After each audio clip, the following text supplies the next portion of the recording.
ਬਿਸਮਿਲ੍ਲਾਹਿਰਰਹਿਮਾਨਿਰਰਹੀਮ। ਭਾਈ ਹੋਰੀ ਕਹਿੰਦੇ ਨੇ ਬੱਚਿਆਂ ਦੀ ਜਿਹੜੀ ਹੈ ਨਾ, ਸਿਰਫ ਬੱਚੇ ਜ਼ਰੂਰੀ ਨਹੀਂ, 7-8 ਬੱਚੇ, ਉਹਨਾਂ ਦੀ ਖੁਰਾਕ ਔਰ ਸਿਹਤ ਔਰ ਜ਼ਰੂਰੀ ਹੈ। ਅਤੇ ਗੱਲ ਇਹ ਵੀ ਤੁਸੀਂ ਐਲਨ ਮਸਕ ਨੂੰ ਜਾ ਕੇ ਸੁਣੋ। ਹਾਲੇ ਸਾਨੂੰ ਇਹ ਦੱਸਿਆ ਜਾਂਦਾ ਦੁਨੀਆ ਨੂੰ ਵੱਧਦੀ ਆਬਾਦੀ ਦਾ ਮਸਲਾ ਹੈ। ਹਾਲੇ ਦੁਨੀਆ ਦਾ ਇਸ ਟਾਈਮ ਸਭ ਤੋਂ ਵੱਡਾ ਮਸਲਾ ਪਾਪੂਲੇਸ਼ਨ ਕੋਲੈਪਸ ਹੈ। ਜਿੰਨੇ ਵੀ ਅਮੀਰ ਮੁਲਕ ਨੇ ਉੱਥੇ ਬੱਚੇ ਪੈਦਾ ਹੋਣੇ ਬੰਦ ਹੋ ਗਏ ਨੇ। ਦੂਸਰੀ ਗੱਲ ਇਹ ਵੇ ਕਿ ਇਹ ਜਿਹੜੀ ਤੁਸੀਂ ਕਹਿੰਦੇ ਹੋ ਤਲੀਮ ਅਤੇ ਸਿਹਤ, ਜਿਹੜਾ ਇਸਲਾਮ ਦਾ ਨਿਜ਼ਾਮ ਹੈ ਨਾ, ਜਿਹੜਾ 1400 ਸਾਲ ਤੋਂ ਚੱਲ ਰਿਹਾ ਸੀ, ਉਹਦੀ ਤਲੀਮ ਅਤੇ ਸਿਹਤ ਮੁਫਤ ਸੀ। ਅਤੇ ਜਦੋਂ ਤੁਸੀਂ ਕਿਸੇ ਗੈਰ ਕੌਮ ਦੀ ਜ਼ੁਬਾਨ ਦੇ ਵਿੱਚ ਤਲੀਮ ਦਿੰਦੇ ਹੋ ਤਾਂ ਉਹ ਤਲੀਮ ਮਹਿੰਗੀ ਹੀ ਪੈਂਦੀ ਹੈ ਤੁਹਾਨੂੰ। ਹੁਣ ਪਾਕਿਸਤਾਨ ਦੇ ਵਿੱਚ ਡਾਕਟਰੀ ਅੰਗਰੇਜ਼ੀ 'ਚ ਤੁਸੀਂ ਪੜ੍ਹਾਉਣੀ ਹੈ ਅਤੇ ਉਹ ਡਾਕਟਰੀ ਕਰੋੜ 2 ਕਰੋੜ ਦੀ ਪੈਣੀ ਹੈ। ਫਿਰ ਉਹ ਡਾਕਟਰ ਨੇ ਸਿਹਤ ਵੀ ਮਹਿੰਗੀ ਕਰਨੀ ਹੈ। ਅਤੇ ਜੇ ਤੁਸੀਂ ਪੰਜਾਬੀ, ਪਸ਼ਤੋ, ਸਿੰਧੀ, ਬਲੋਚੀ ਦੇ ਵਿੱਚ ਡਾਕਟਰ ਬਣਾਓਗੇ ਨਾ, ਉਹ ਡਾਕਟਰ ਬਣਨਗੇ ਵੀ ਸਸਤੇ ਅਤੇ ਉਹ ਇਲਾਜ ਵੀ ਸਸਤਾ ਹੋਏਗਾ। ਅਤੇ ਤਲੀਮ ਅਤੇ ਸਿਹਤ ਹੀ ਸਭ ਤੋਂ ਵੱਡੇ ਖਰਚੇ ਹੁੰਦੇ ਨੇ। ਅਤੇ ਉਹ ਜਦੋਂ ਤੁਸੀਂ ਆਪਣੀ ਜ਼ੁਬਾਨ 'ਚ ਕਰ ਦਿੰਦੇ ਹੋ ਤਾਂ ਤੁਹਾਡੇ ਉਹ ਖਰਚੇ ਮੁੱਕ ਜਾਂਦੇ ਨੇ। ਇਹ ਪਹਿਲੀ ਗੱਲ ਪਾਪੂਲੇਸ਼ਨ ਕੋਲੈਪਸ ਦਾ ਮਸਲਾ। ਦੂਜੀ ਗੱਲ ਹੈ ਕਿ ਜਦੋਂ ਇਸਲਾਮੀ ਨਿਜ਼ਾਮ ਹੋਏਗਾ, ਤਲੀਮ ਸਿਹਤ ਮੁਫਤ ਹੋਏਗੀ। ਅਤੇ ਤੀਜੀ ਤੀਜੀ ਗੱਲ ਇਹ ਵੀ ਕਿ ਵਸਾਇਲ ਦੀ ਜਿਹੜਾ ਨਾ, ਵਸਾਇਲ ਥੋੜ੍ਹੇ ਹੈ ਹੀ ਨਹੀਂ।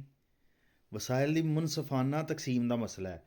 ਪੂਰੇ ਮੁਸਲਮਾਨ ਦੁਨੀਆ ਦੇ ਵਿੱਚ ਕੋਈ ਬੰਦਾ ਵੀ, ਪਾਕਿਸਤਾਨ ਦੀ ਮੈਂ ਤੁਹਾਨੂੰ ਮਿਸਾਲ ਦੇਣਾ, ਸਿਰਫ ਮੁਫਤੀ ਤਕੀ ਉਸਮਾਨੀ ਸਾਹਿਬ ਨੂੰ ਕਿਹਾ ਜਾਂਦਾ ਜੀ ਉਹ ਬੜੇ ਮਾਮੇ ਨੇ, ਜਿਹੜੇ ਨੇ ਮੈਸ਼ੀਅਤ ਦੇ ਇਕਾਨਮੀ ਦਾ ਉਹਨਾਂ ਨੂੰ ਬੜਾ ਪਤਾ। ਸਭ ਝੂਠ ਹੈ।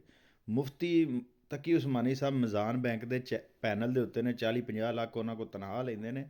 ਉਹਨਾਂ ਨੇ ਕਿਹੜਾ ਹੱਲ ਐਸਾ ਦਿੱਤਾ ਜਿਹੜਾ ਅਸੀਂ ਉਹਨਾਂ ਨੂੰ ਆਲਮ ਮੰਨੀਏ ਇਸ ਹਵਾਲੇ ਨਾਲ? ਬਾਕੀ ਉਹਨਾਂ ਦੇ ਜਿਹੜੇ ਹੋਣੀਆਂ ਨੇ ਮੈਸ਼ੀਅਤ 'ਚ, ਮੈਂ ਨਹੀਂ ਕਮ ਅਜ਼ ਕਮ ਉਸ ਬੰਦੇ ਨੂੰ ਆਲਮ ਮੰਨਦਾ ਜਿਹੜਾ ਇੱਕ ਸੂਦੀ ਨਿਜ਼ਾਮ ਦਾ ਹੀ ਹਿੱਸਾ ਹੈ ਔਰ ਉਹਨੇ ਕੋਈ ਉਹਦਾ ਮੁਤਬਾਦਲ ਨਹੀਂ ਦਿੱਤਾ। ਹਾਂ, ਜਦੋਂ ਅਸੀਂ ਆਜ਼ਾਦ ਹੋਵਾਂਗੇ, ਸਾਡੇ ਇੱਥੇ ਤਹਿਕੀਕ ਦੇ ਮਰਕਜ਼ ਖੁੱਲ੍ਹਣਗੇ ਅਤੇ ਸਾਡੇ ਕੋਲ ਇੰਜ ਦੇ ਉਲਮਾ ਔਰ ਇੰਜ ਦੇ ਬੰਦੇ ਪੈਦਾ ਹੋਣਗੇ ਜਿਹੜਾ ਚਾਈਨਾ, ਰੂਸ, ਅਮਰੀਕਾ, ਇੰਡੀਆ, ਇਹਨਾਂ ਸਭ ਦਾ ਮਾਸ਼ੀ ਮਾਡਲ ਪੜ੍ਹਨਗੇ, ਦੁਨੀਆ ਦਾ ਆਲਮੀ ਮਾਸ਼ੀ ਮਾਡਲ ਪੜ੍ਹਨਗੇ, ਇਸਲਾਮੀ ਮਾਡਲ ਪੜ੍ਹਨਗੇ, ਫਿਰ ਇੱਕ ਮੁਤਬਾਦਲ ਦੇਣਗੇ ਅਤੇ ਉਹ ਵਸਾਇਲ ਦੀ ਤਕਸੀਮ ਦਾ ਮਸਲਾ ਮੁੱਕ ਜਾਏਗਾ।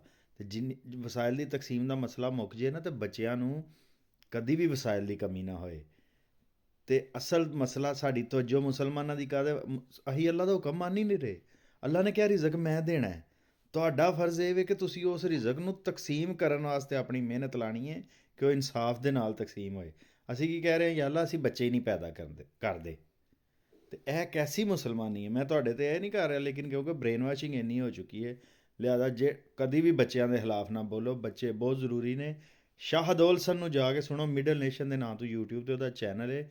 ਉਹਨੇ ਕਿਹਾ ਬ੍ਰਿਕਸ ਜਿਹੜਾ ਨਾ, ਬ੍ਰਿਕਸ ਹੈ, ਚਾਈਨਾ, ਇੰਡੀਆ ਸਾਰੇ ਬਣਾ ਰਹੇ ਨੇ ਰਲ ਕੇ। ਇਹਦੇ 'ਚ ਸਊਦੀ ਅਰਬ, ਮਿਸਰ, ਈਰਾਨ ਸ਼ਾਮਿਲ ਹੋ ਗਿਆ, ਅੱਗੋਂ ਇੰਡੋਨੇਸ਼ੀਆ, ਪਾਕਿਸਤਾਨ ਨੇ ਸ਼ਾਮਿਲ ਹੋ ਜਾਣਾ। ਜਿਹੜਾ ਚੀਨ ਹੈ ਔਰ ਰੂਸ ਨੇ ਉਹ ਬੁੱਢੇ ਮੁਲਕ ਨੇ। ਅਤੇ ਬ੍ਰਿਕਸ ਅਲਟੀਮੇਟਲੀ ਇੱਕ ਮੁਤਬਾਦਲ ਨਿਜ਼ਾਮ ਮੁਸਲਮਾਨਾਂ ਦਾ ਬਣ ਜਾਣਾ, ਕਿਉਂਕਿ ਮੁਸਤਕਬਿਲ ਉਸ ਕੌਮ ਦਾ ਜਿਹਦੇ ਕੋਲ ਜਵਾਨ ਬੱਚੇ ਨੇ। ਅਤੇ ਬੱਚੇ 10 ਪੈਦਾ ਕਰੋ, 20 ਪੈਦਾ ਕਰੋ, ਚੰਗੇ ਨੇ ਬੱਚੇ।